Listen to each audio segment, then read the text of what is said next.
really loved the Akali a lot. That is still up. Or no, that is banned now. So maybe it's the Aurelia switch for a similar style of solo laner. Well, we are going to see a solo laner, but not quite Aurelia or Akali. Instead, that Aatrox that, as we mentioned last game, has just been ever prevalent, evergreen in pro play ever since the rework. Revive or not, he's back on the Rift here this time around. Counter Logic Gaming, how are we going to respond here? Thinking about Rakan. Instead, remember, Azir is up, Corki is banned. So if you're looking at that upper echelon of just scaling mid laners, there's only one left, and Azir's the pick. I think that this is what Cloud9 definitely expect, though. They first banned the Corki, leaving the Azir up. They're hoping for that trade from PowerOfEvil, and Cloud9 have often gone with kill lanes for Nisqy and Svenskeren. They have found so much success with things like Yasuo Gragas that are split-second initiations, looking to try and kill those squishier mid laners that PowerOfEvil likes to play. That might be what they're going for this time around. C9 usually full steam ahead as far as their initiations. Already with Aatrox, that is some very strong team fighting locked in. Well, speaking of team fighting, we are going to see CLG with the Rakan. So how do Cloud9 want to answer that here in the bottom lane?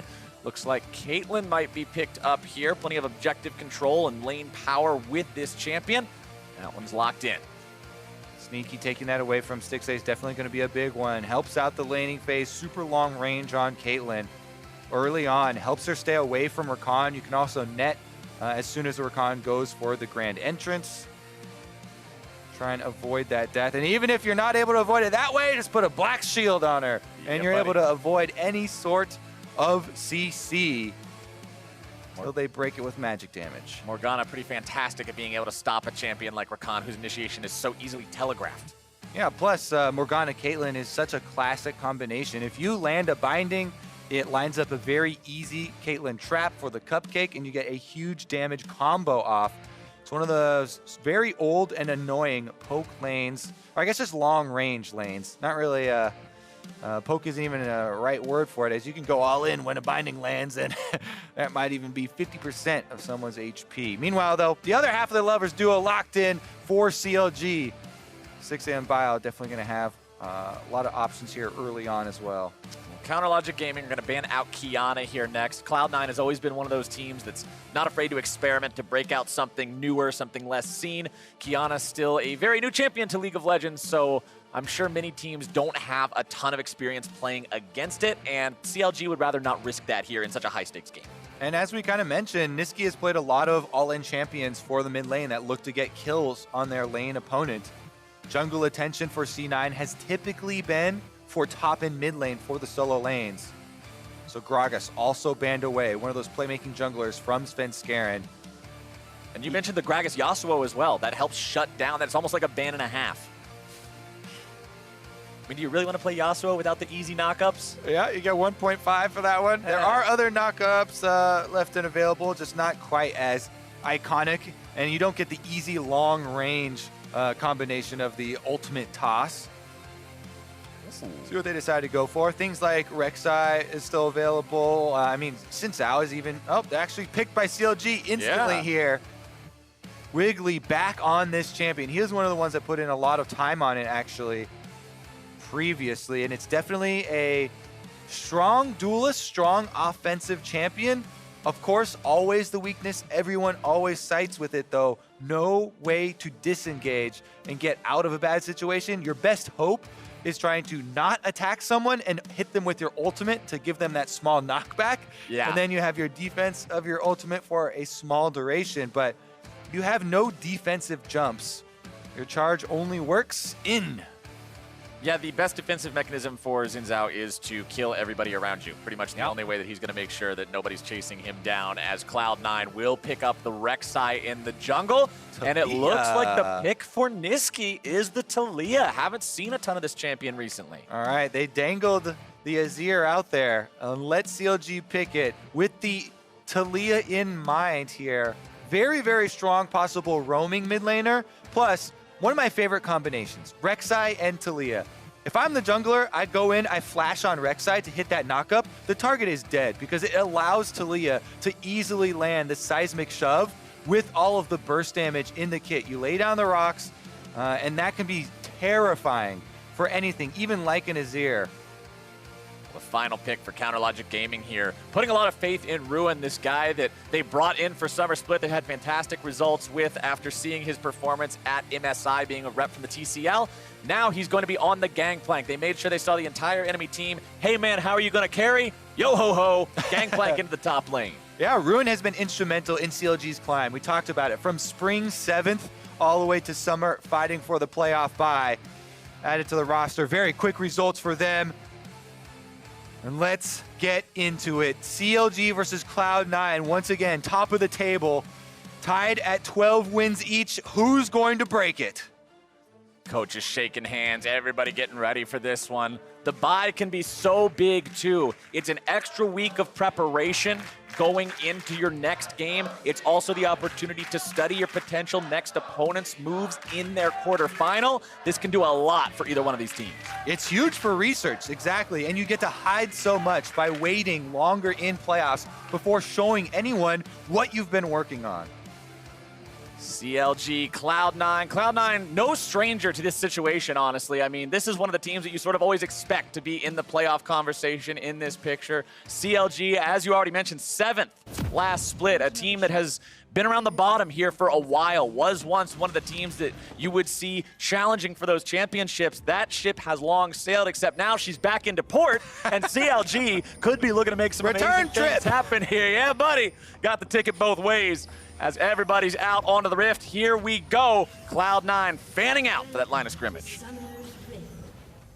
All right, let's see what they will do with this Taliyah pick.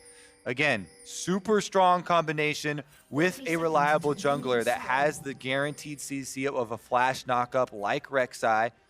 Allows you to ran your seismic shove into your unraveled earth and threaded volley full combo. It's so much burst even before level 6. Meanwhile, Azir scales up a lot more later, much more defensive early on, just farms away. This is a classic PowerOfEvil style of champion. He loves these mages, long range, scaling up and farming from the mid lane. And speaking of style, it's common as well. So not that heavy attack speed based Azir that's just going to constantly hit a front line full of meatballs. He's expecting this to be a burstier, faster paced kind of game. Yeah, this is one of those changes that people use with Azir, along with altering the build path a little. Some people will go for the Luden's Echo first even to go full burst Azir. That does sacrifice a decent amount of mid and late game damage for team fighting though, because you lose out on damage over time, DPS, from increased attack speed in favor of going for the burst damage. We'll see if he goes all the way to alter his build, or just having the Comet in lane will be enough for him to deal with this Taliyah and go for those more impactful trades. Bottom side, the Xayah Rakan trying to get the shove on these minions. And this is also a Guardian Rakan, the more standard Rakan approach. We have seen some of the spicier Hail of Blades picks here in recent times, but they're not going for that crazy early laning keystone. Yeah, and it's super scary when you're facing a Caitlyn. You know you're going to be taking harassment. Caitlyn Morgana, the range is so long that even when you just go for minions as Xayah Rakan, sometimes you'll have to shrug off some of the damage, and that's exactly what Guardian is for. Trying to shrug off some of the lane phase damage and help you sustain through the early stages. Looks like we'll see some vertical jungling here this game yet again. Nice binding there on the bottom side. Nisqy hitting level 2 means he's able to back it up with a trap, and they can instantly take off half of Stixxay's HP. It's the exact combo we talked about in Champ Select. Binding, landing there for Zeyzal. Nisqy quick on the trap, able to get the full combination of damage. That is the health potion down for Stixxay. 2 minutes, 50 seconds into the game already.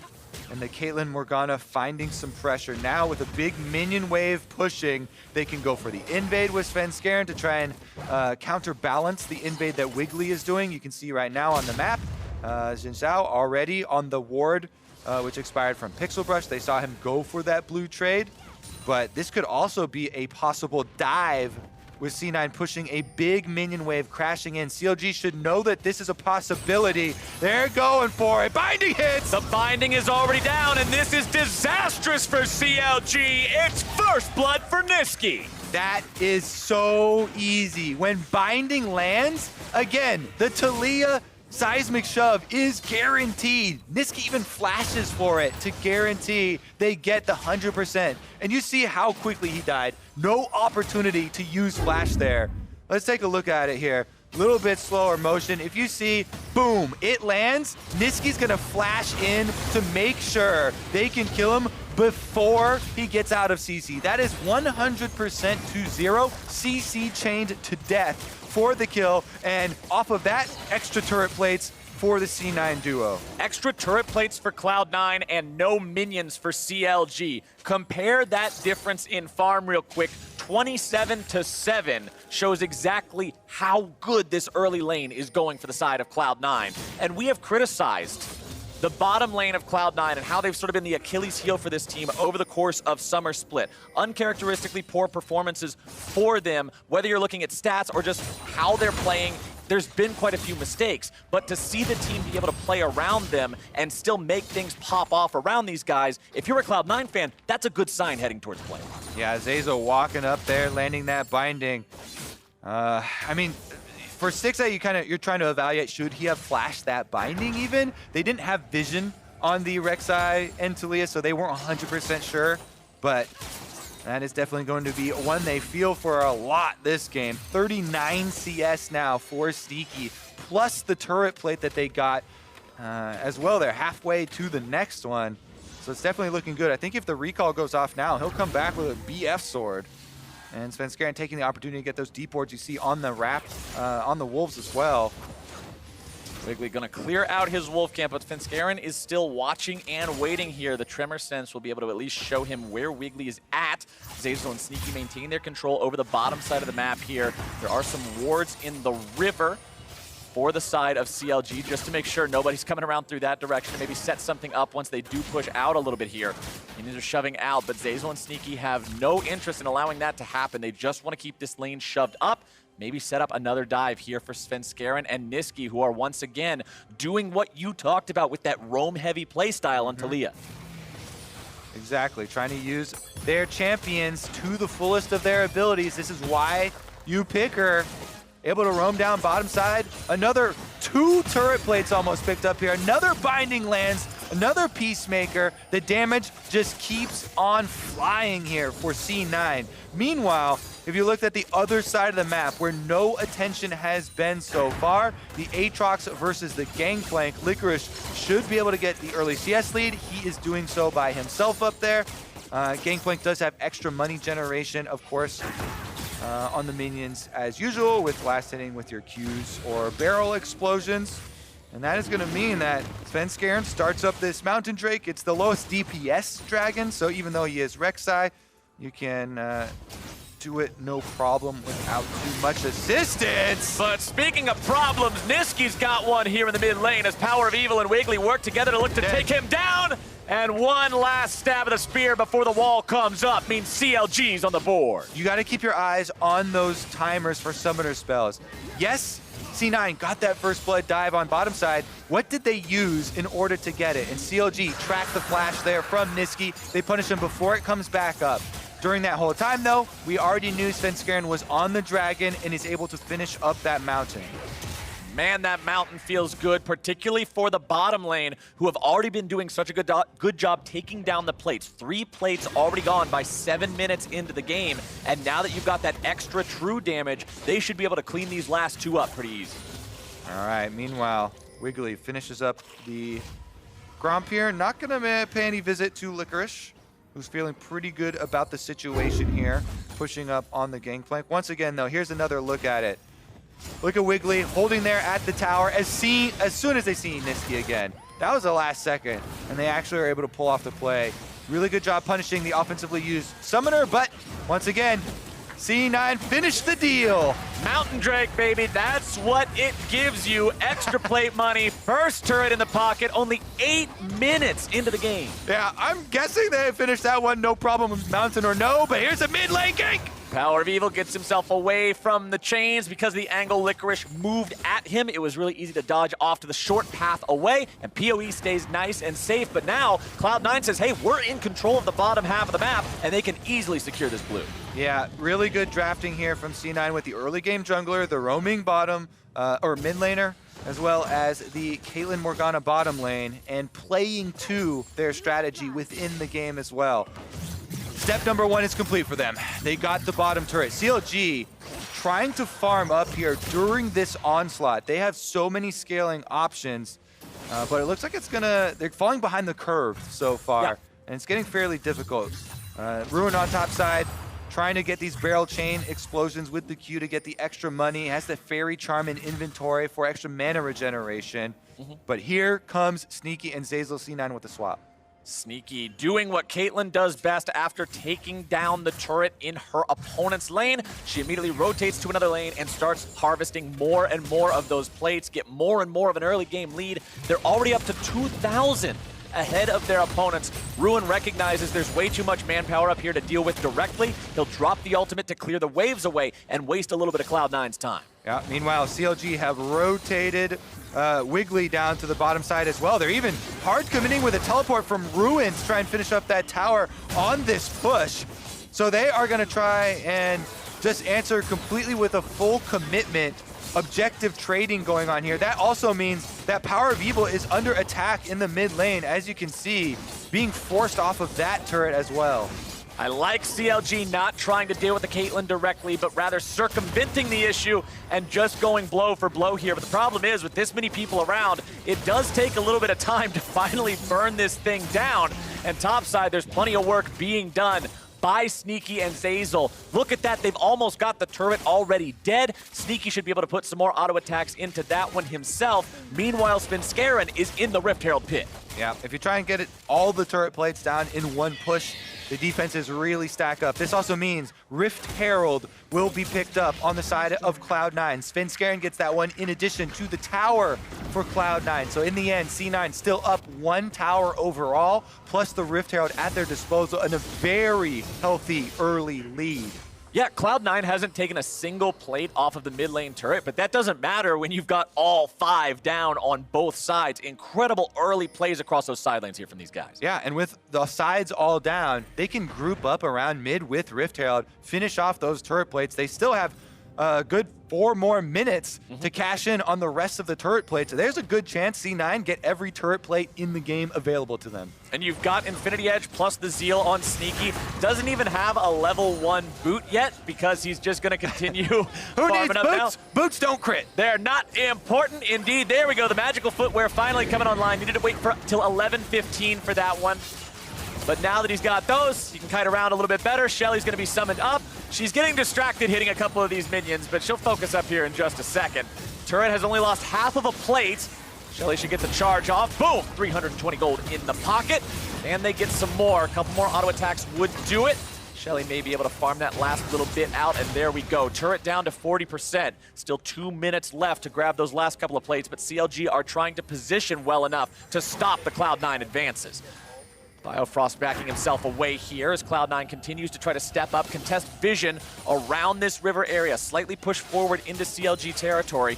Nisqy will continue firing these auto attacks off as CLG doesn't really have anything to worry about too much anymore. Shelly's gone. It's not like Cloud9 can just brute force this, but it is a situation where they can pick up Mountain number 2. Yeah, Mountain will just burn down here from C9. They're able to easily transition out of that mid lane into another objective for themselves.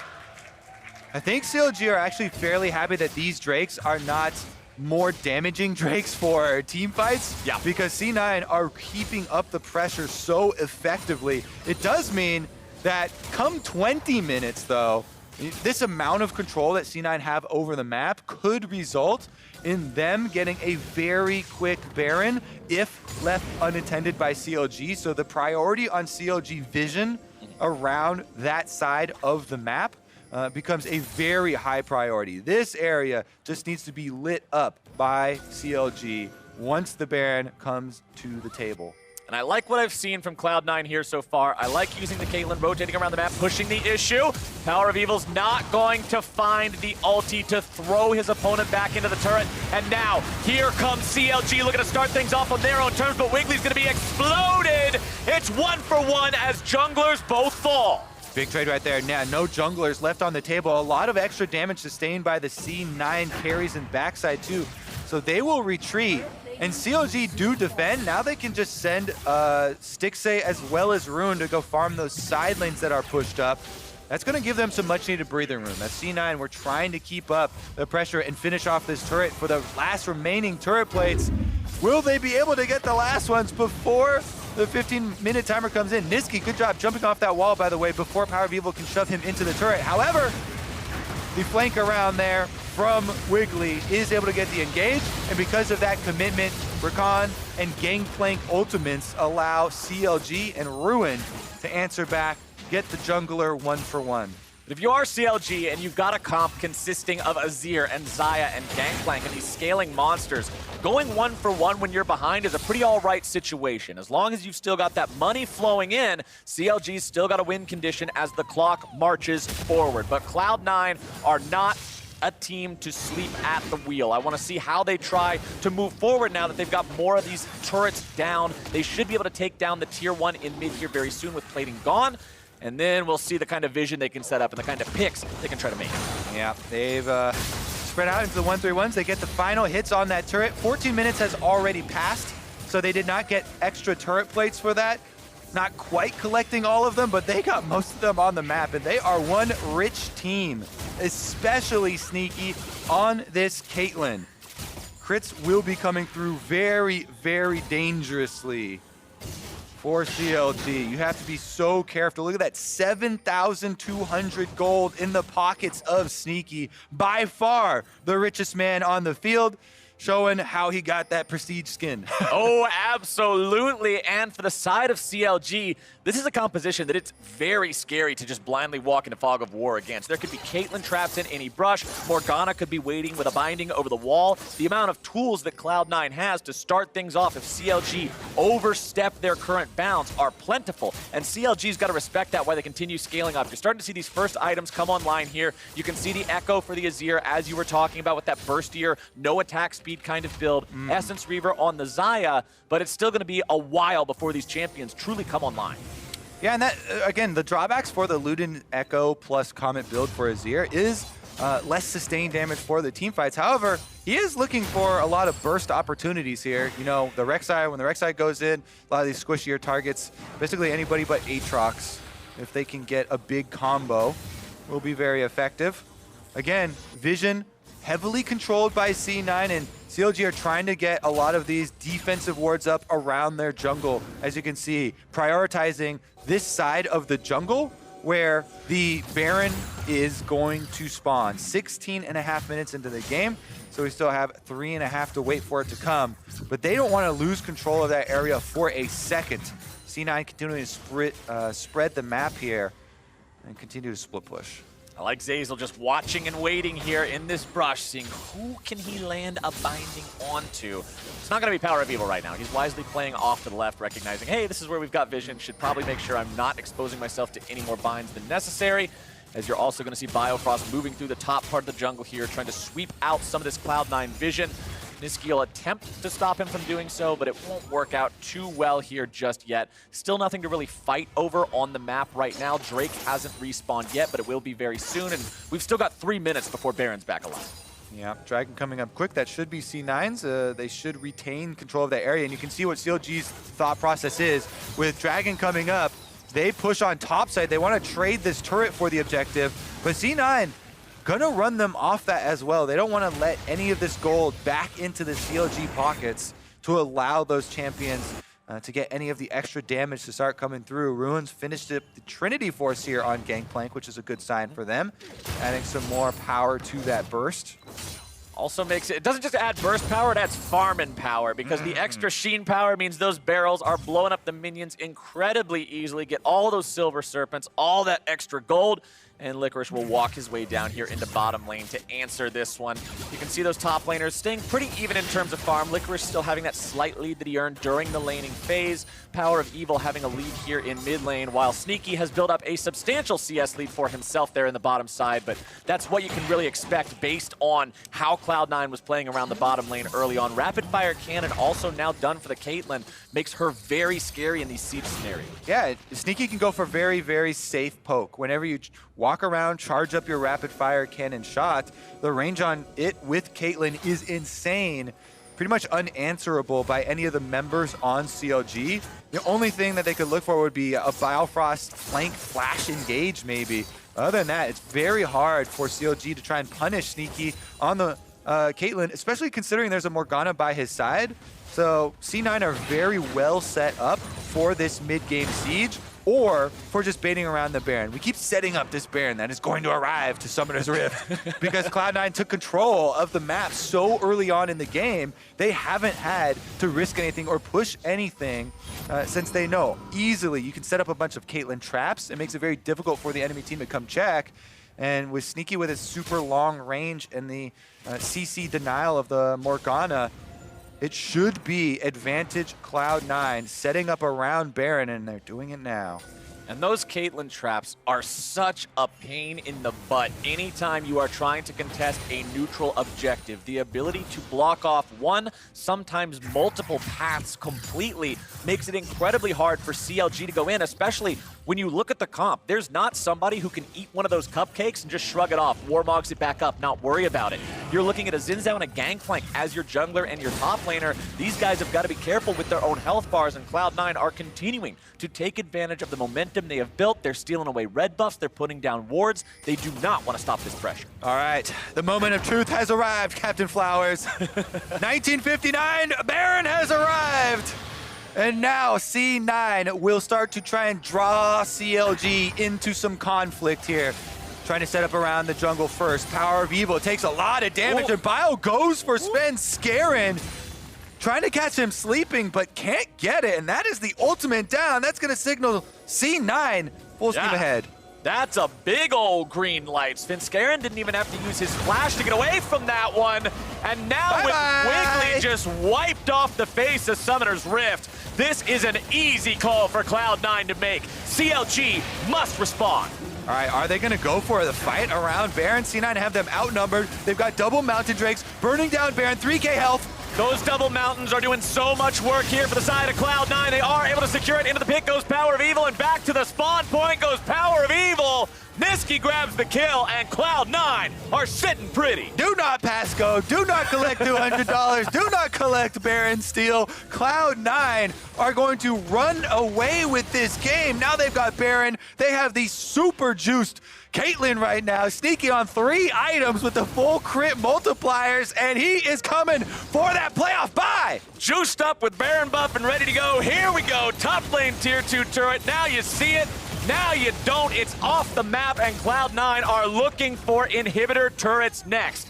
Here's where Caitlyn once again is able to shine with the Yordle snap traps. Throw those down in between these openings. Put CLG in a spot where they cannot approach and take those pot shots.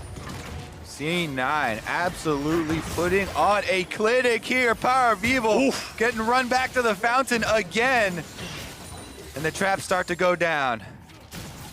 I feel like I say it all too often, but when I'm looking at teams who are competing to be in the conversation for top of the table in LCS, it's not how much you win, it's how cleanly you win with it. And that's what I want to see from Cloud9 here. Cleanly shut this out. Show, yeah, we're definitely the team that deserves the bye as they continue to press forward towards the first inhibitor.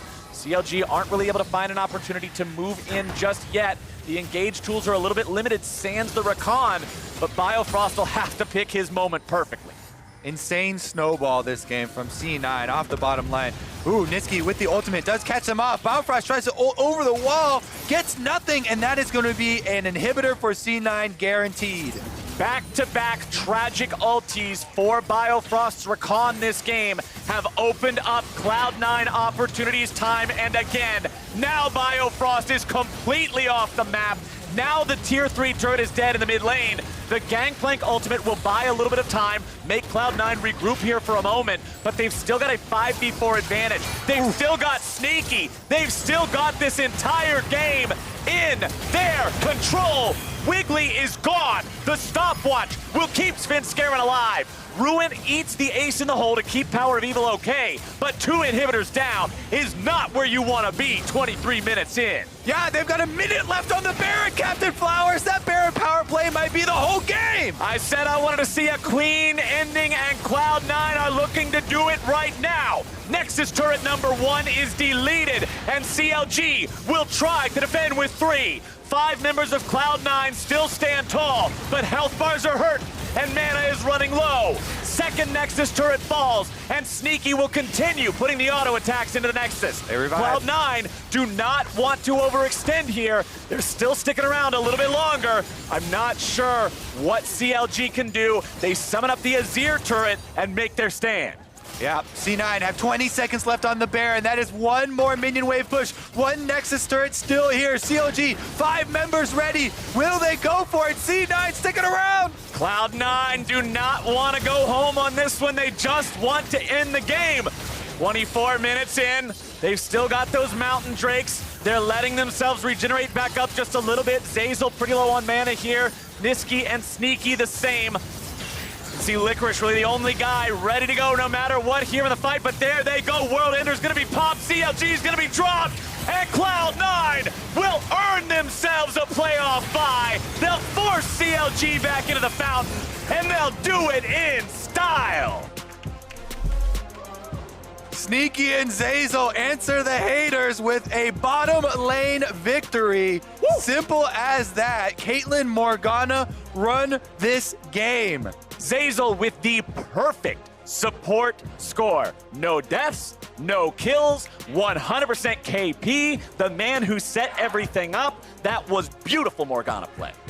Team all in on it as well. Nisqy with the Taliyah pick, roaming down early on with Svenskeren to the bottom side. They go for the dive. Zeyzal lands the binding, and that is all she wrote.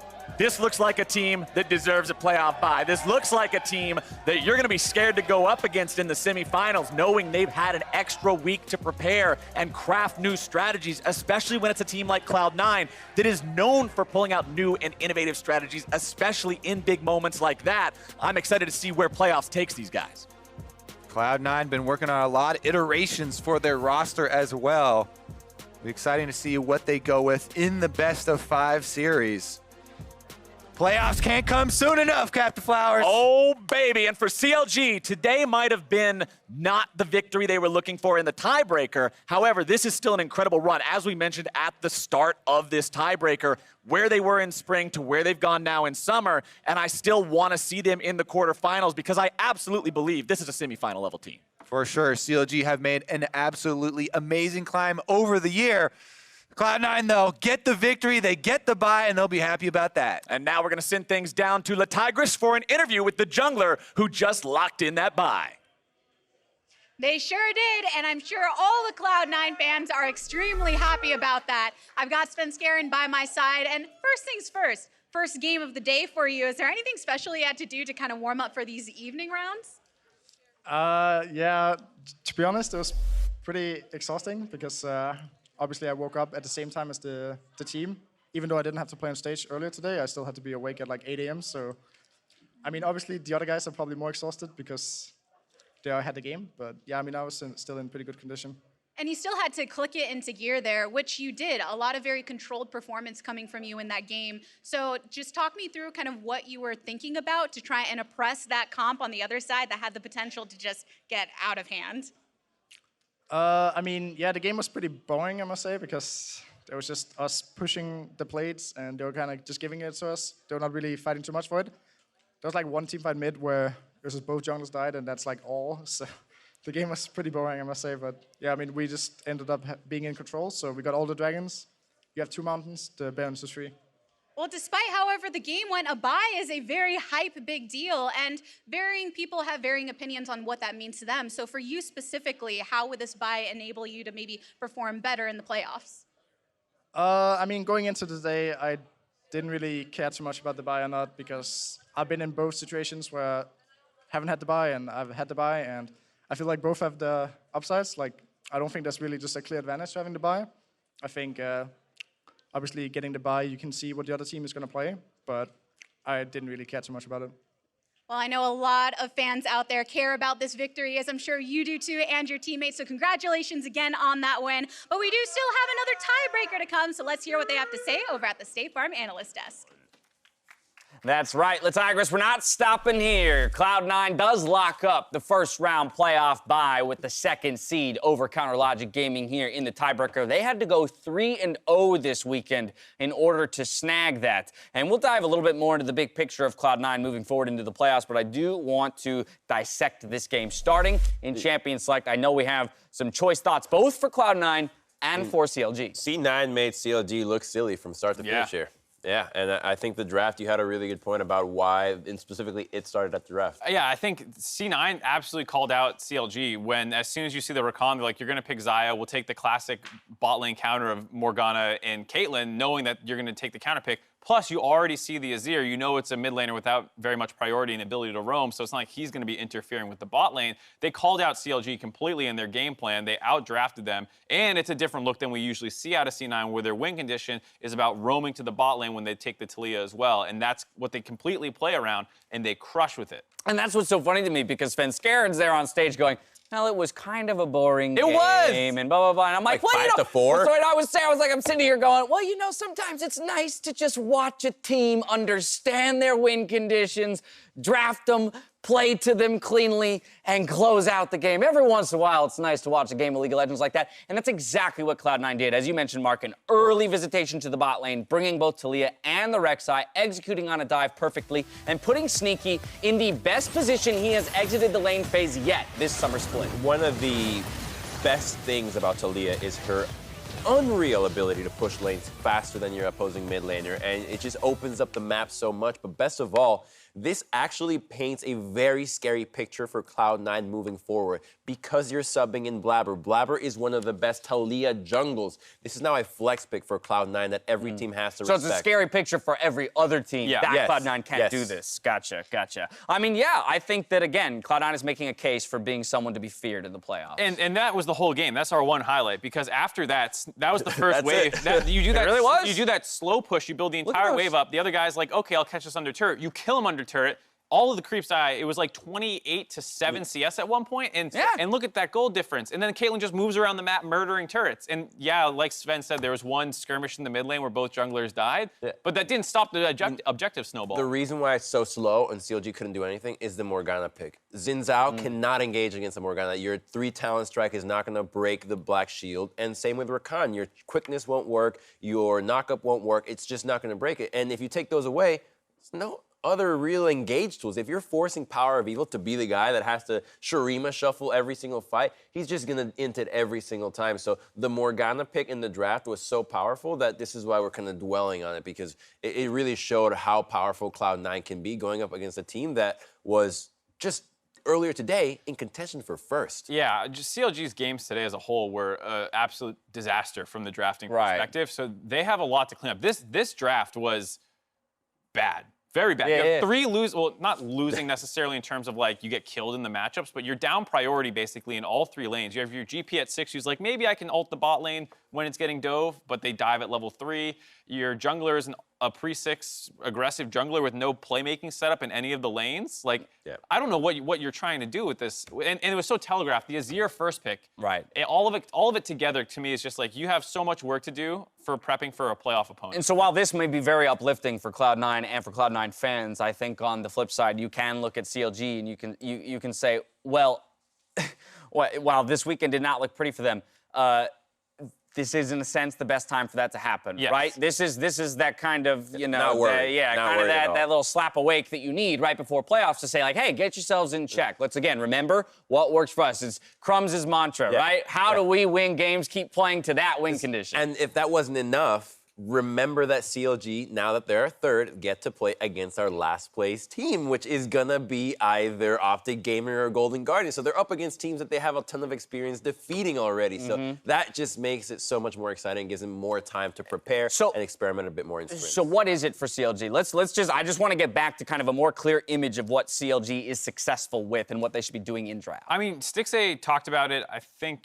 yesterday after the post game. He says, like, you know, we are fairly lane focused in our drafts, and I think that's fine. I think, you know, what they've been doing all season long was actually really good. They had great drafts all season long. It was just, you know, this very last day they had two pretty mediocre ones, and it felt like they didn't really pick enough focus for actually having fighting potential in the early game. Even in the previous game, they had a lot of like globals, but it was Sona, Tom Kench, and then like you have... That was the Frankenstein comp? Yeah, it was the Frankenstein comp a little bit. And like, I think, you know, they can get back to it very quickly. Oh, absolutely. But it's just about making sure that they have maybe a little bit more of a plan for what they actually want, as opposed to just waiting till they see things and hoping it comes together. Back over to Cloud9 real quick. I just want to talk about this squad one more time as they put up a 3-0 weekend with 3 different looks. Again, 3 different iterations of rosters. I know it's not 5 unique players every single time, but that is something to be recognized that, again, in the waning weeks of the split, Cloud9 again ramps up to become a threat, and they do it in a way that's going to make teams question